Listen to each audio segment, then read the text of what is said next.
Selamat pagi dan shalom, saudara-saudara yang Tuhan kasihi. Senang sekali berjumpa dengan saudara-saudara pada awal minggu yang baru ini.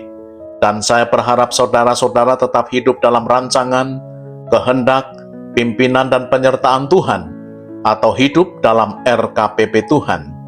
Sebelum kita membaca dan merenungkan firman-Nya, mari kita mohon pimpinan Roh Kudus dalam doa.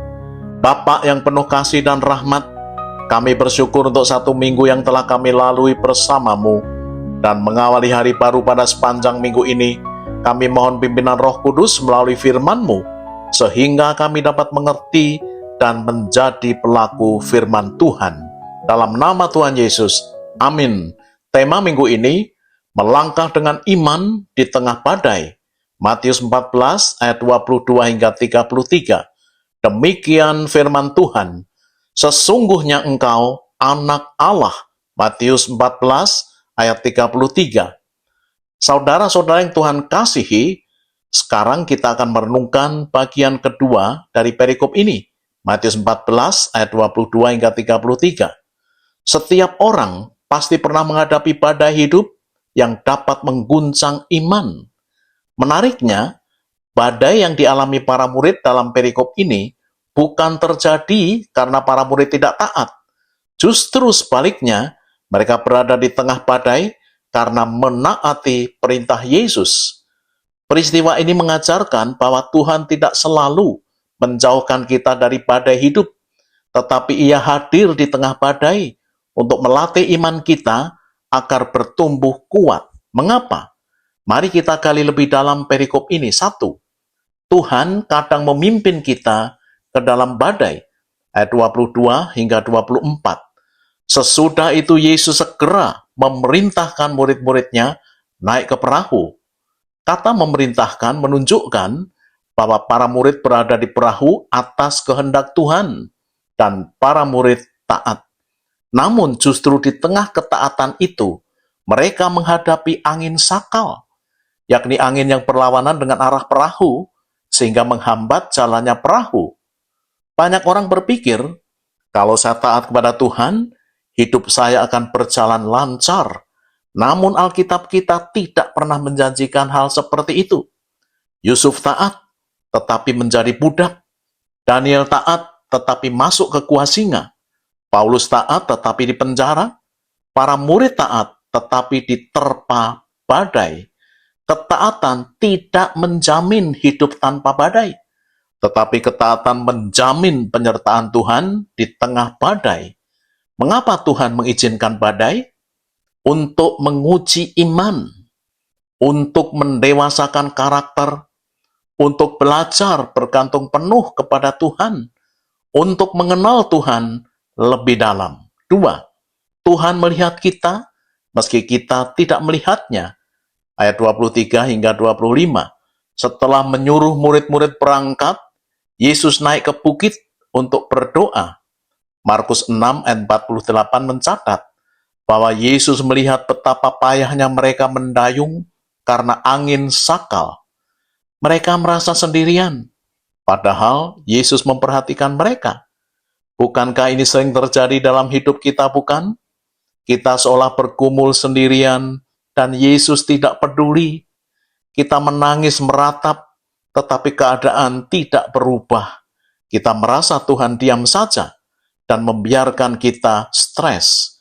Tuhan diam tidak berarti Dia tidak peduli. Namun Ia menunggu waktu yang tepat untuk menolong menurut kedaulatannya sendiri. 3. Tuhan datang pada waktunya. Ayat 25 hingga 27. Kira-kira jam 3 malam datanglah Yesus kepada mereka berjalan di atas air. Mengapa Yesus tidak datang lebih cepat? Karena Tuhan sering bekerja setelah segala kemampuan manusiawi mereka gagal, agar para murid belajar mengandalkan Tuhan. Reaksi para murid, mereka ketakutan.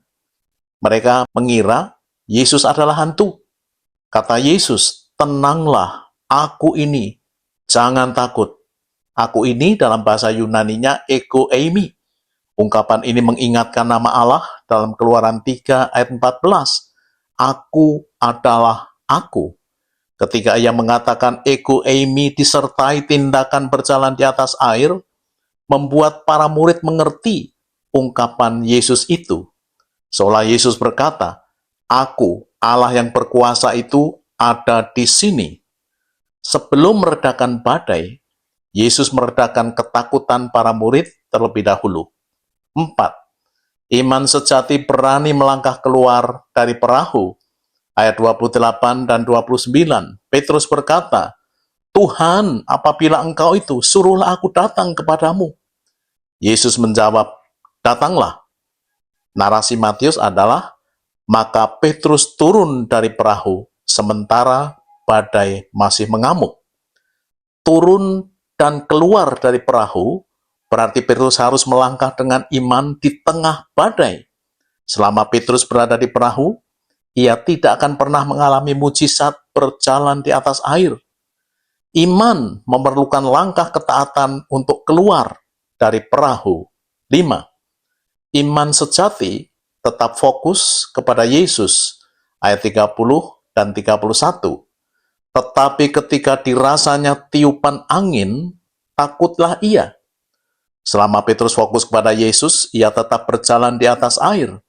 Tetapi ketika ia merasakan tiupan angin, melihat air danau bergelombang, ia mulai tenggelam. Ketika ia mulai tenggelam, Petrus berseru, "Tuhan, tolonglah aku." Dan Yesus segera mengulurkan tangannya. Ketika iman kita menjadi lemah, ia pun siap menolong kita. 6. Tujuan badai, pengenalan yang lebih dalam akan Yesus, ayat 32 dan 33. Ketika Yesus masuk ke perahu, angin pun reda. Lalu murid-murid menyembahnya dan berkata, "Sesungguhnya Engkau anak Allah." Inilah tujuan utama dari seluruh peristiwa tersebut. Yesus bukan sekedar berjalan di atas air. Yesus bukan sekedar meredakan badai. Tetapi melalui badai ini, ia membawa para murid mengenalnya lebih dalam. Sebelum badai, mereka mengenalnya sebagai guru. Sesudah badai, mereka menyembahnya sebagai anak Allah. Saudara-saudara yang Tuhan kasihi, peristiwa terbesar di sepanjang sejarah pelayanan lembaga misi kami, yakni peristiwa fenomenal yang bertitel Explosion atau Explo 1974 di kota Seoul, Korea Selatan. Explo 74 merupakan suatu latihan penginjilan dan pemuridan terbesar di dunia yang diikuti lebih dari 300.000 peserta dari 84 negara di dunia. Acara ini berlangsung dari tanggal 13 hingga 18 Agustus 1974. Dr. Yoon Gon Kim, atau biasa dipanggil Dr. Kim, terinspirasi oleh Explo 72 di Dallas yang diselenggarakan oleh Dr. Bill Bright, yang diikuti kurang lebih 80.000 peserta. Di akhir acara itu, Dr. Kim bergumam di dalam hatinya, "Jika Tuhan dapat melakukan hal ini di Amerika, Tuhan juga dapat melakukannya di Korea Selatan, sebab tidak ada yang mustahil bagi Tuhan." Kemudian ia berdiri dan mengatakan kepada seluruh peserta, 2 tahun lagi, saya mengundang saudara semua untuk hadir pada acara Explo 74 di Korea bersama ratusan ribu orang-orang percaya lainnya. Inilah kata-kata iman Dr. Kim, bahwa tidak ada yang mustahil bagi Tuhan. Lukas 1 ayat 37. Undangan ini tidak saja mengejutkan banyak peserta, tetapi Bill Bright sendiri, pendiri Campus Crusade, sangat terkejut. Dan beliau mendekati Dr. Kim dan bertanya, "Kim, kamu serius?" "Ya, saya serius," jawab Dr. Kim tanpa keraguan.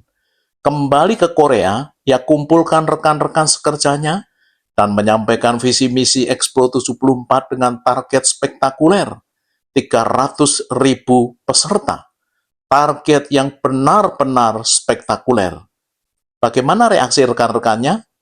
Tidak ada satu orang pun yang mendukung program ini. Kemudian Dr. Kim minta mereka mendaftarkan kesulitan-kesulitan yang tidak memungkinkan untuk melaksanakan program ini. Ada lebih dari 70 kesulitan yang membuat program ini harus dihentikan. Tetapi Dr. Kim katakan, mari kita doakan kesukaran-kesukaran tersebut satu persatu, sementara kita tetap melakukan bagian kita masing-masing. Raksasa-raksasa kesukaran ini dimulai dari kebutuhan dana yang sangat besar, rekrutmen peserta, akomodasi, dan konsumsi, yang membuat latihan penginjilan ini terancam gagal. Namun Kim tetap melangkah dengan iman di tengah-tengah badai kesukaran yang ia hadapi. Melalui mobilisasi doa dan kerja keras panitia, nyaris 2 tahun, satu persatu kesulitan yang ada, Tuhan selesaikan semuanya. Tinggal 2 kesulitan yang belum terselesaikan, yakni akomodasi dan konsumsi. Akomodasi teratasi dengan menyewa bandar udara yang sudah tidak terpakai. Di sana didirikan tenda-tenda untuk menampung para peserta yang tak tertampung di hotel-hotel dan rumah-rumah orang Kristen di sana. Konsumsi.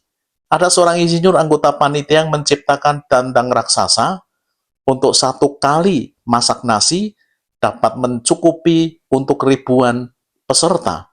Ia menyiapkan 30 alat memasak nasi raksasa yang belum pernah ada sebelumnya. Akhirnya, melalui iman, doa, dan kerja keras seluruh panitia, Explo 74 akhirnya terlaksana.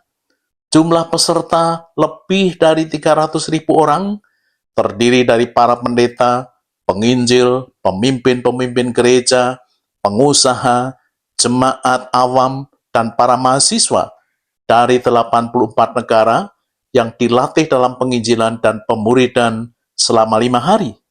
Dan dalam ibadah kebangunan rohani yang dipimpin Dr. Bill Bright dan Dr. Billy Graham, dihadiri kira-kira dalam laporan pihak kepolisian kota Seoul, rata-rata 1,3 juta jiwa yang hadir setiap malam.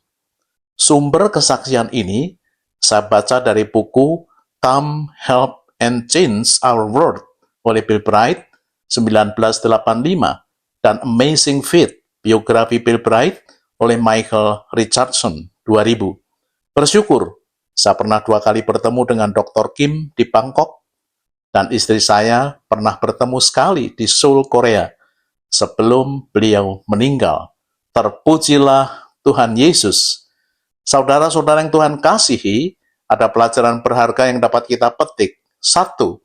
Tuhan kadang mengizinkan badai dalam hidup kita. 2. Tuhan peduli dan siap menolong pada waktunya. 3. Iman kita harus tetap fokus kepada Yesus. Dan terakhir, tujuan badai agar kita mengenal Tuhan lebih dalam. Amin. Mari kita berdoa. Bapak, terima kasih untuk renungan maupun pengalaman iman rekan senior kami, Dr. Kim, dalam mempersiapkan dan melaksanakan latihan penginjilan dan pemuridan yang terbesar di dunia, Explo 74, yang tentunya memberkati pemirsa video ini. Kami mendoakan untuk semua pemirsa video YouTube kami, agar mereka diberkati Tuhan dengan pengalaman rohani bersamamu. Untuk saudara-saudara yang dalam pergumulan, berkati dan tolonglah mereka, dalam nama Tuhan Yesus. Amin. Saudara-saudara yang Tuhan kasihi, sekarang terimalah berkat yang daripadanya. Tuhan memberkati saudara dan melindungi saudara. Tuhan menyinari saudara dengan wajah-Nya dan memberi saudara kasih karunia. Tuhan menghadapkan wajah-Nya kepada saudara dan memberi saudara damai sejahtera. Amin.